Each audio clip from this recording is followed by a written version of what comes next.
So what do you think? Were you able to solve those puzzles? I'm going to go over the answers with you right now. So I'm looking at puzzle A, or sorry, it's not labeled A. I'm looking at the first puzzle. The first clue was a badly behaved child. Let's say I didn't know that. So let's go to the second one, a competition for runners. So I thought, well, if I'm in the high school, I might be on the track team, TRACK. Oh, that's not it. Too many letters. If you're on the track team, you might run and have a race. Let's try race. It's on my paper. That's clue number 2, competition of runners. So I'm going to write race, starting at the 2, going across, remember 1 letter per box, and going down. So it looked like this.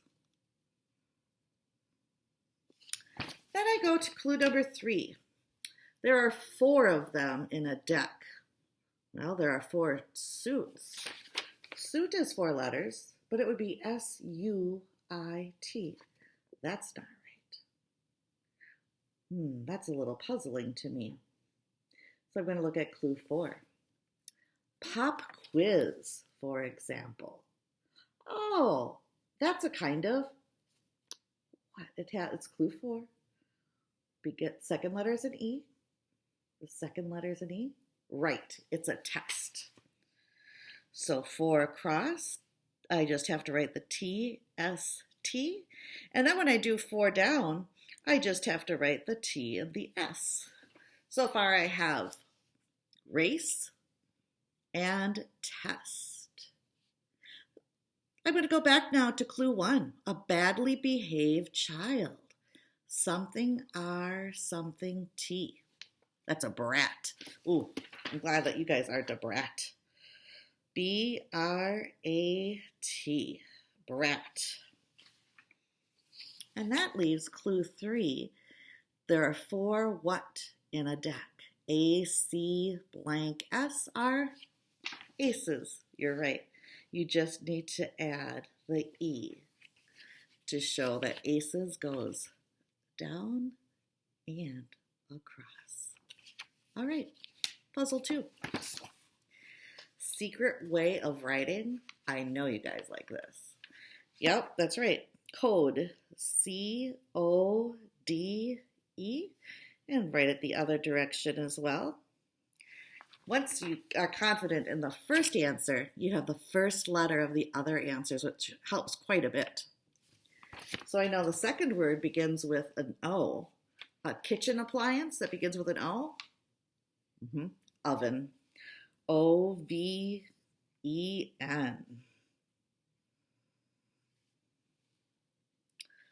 A card in Monopoly. Ooh, that's a hard one, so I'm going to skip that. And I'm going to go to 4. Odds and, you're right, evens. Oh, evens has 5 letters.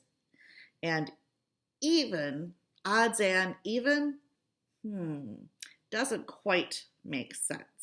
And then when I look at my answers, it says, does begin with an E like even, but it says the next letter is an N. I'm very confident on oven.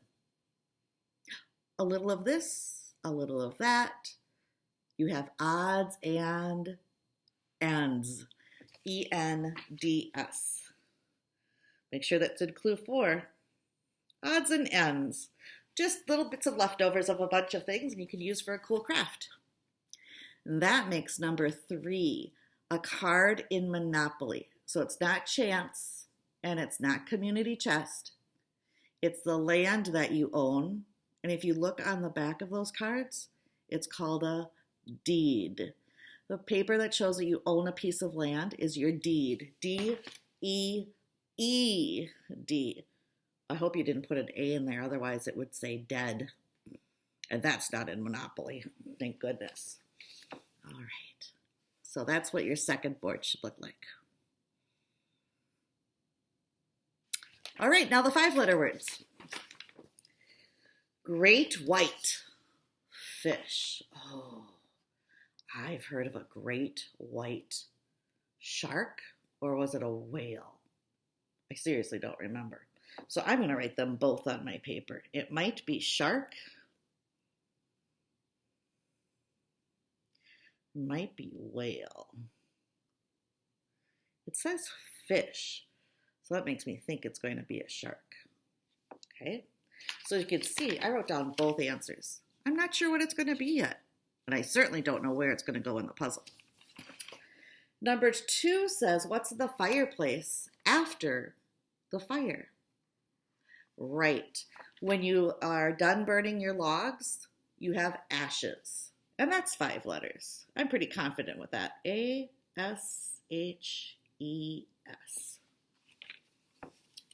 Okay. Questioned. Well, I just said it. I was giving you a question and I said asked. When you're stating a question, you ask it. And this is past tense because I notice it says questioned with an ED. So I'm going to change it to asked. I can't think of any other word that would work.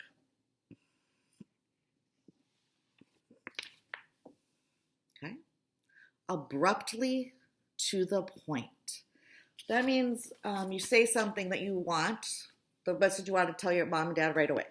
Let's say you really want spaghetti for supper. You could be abrupt and say, hey, can we have spaghetti? You got right to the point, right? Otherwise, if you're not sure if your mom or dad would say yes, you might say, I was thinking it's kind of cold outside, and I think I would really appreciate something warm for supper. And, everybody in the family likes spaghetti. Is it okay? Could we make spaghetti tonight for supper? That was not abrupt. That was trying to build your case, which was a good idea to get your opinion and your desire to be answered. But I can't think of a perfect answer for that clue. Did you see the next clue? I just read it. I didn't even know it was there. Spaghetti or ziti? Well, they're both kinds of noodles. Remember ziti we have in the cafeteria? That kind of tube noodle? Oh, that's right. The fancy word for noodle is pasta. P-A-S-T-A.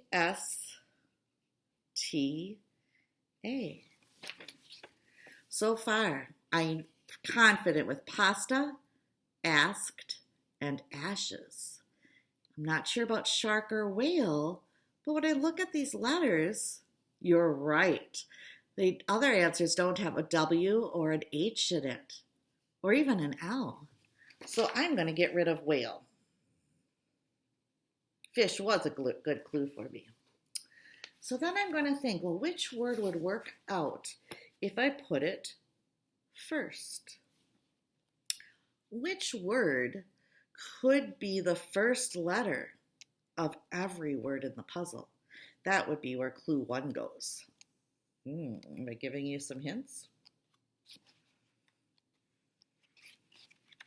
All right. Are you ready? Well, I can see that 2 of the answers begin with A. And pasta has 2 A's in it. Yep, that's how I figured out how pasta, A, okay, yep. That's why I think pasta is the first one. So I'm going to write pasta going across and pasta going down.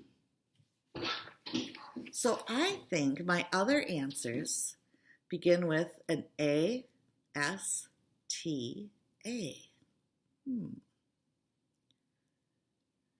Well, you're right. Only one of the answers we know begins with the S, and we need a T, so that's that word we don't know yet. So I'm going to put shark going down from the S and across on the S. I'll show you what that looks like. You hear the dogs out there? They're jumping up on the door because they want to come inside and solve the puzzles. Okay, maybe not. Then I'm looking. Oh, my first A has A blank H.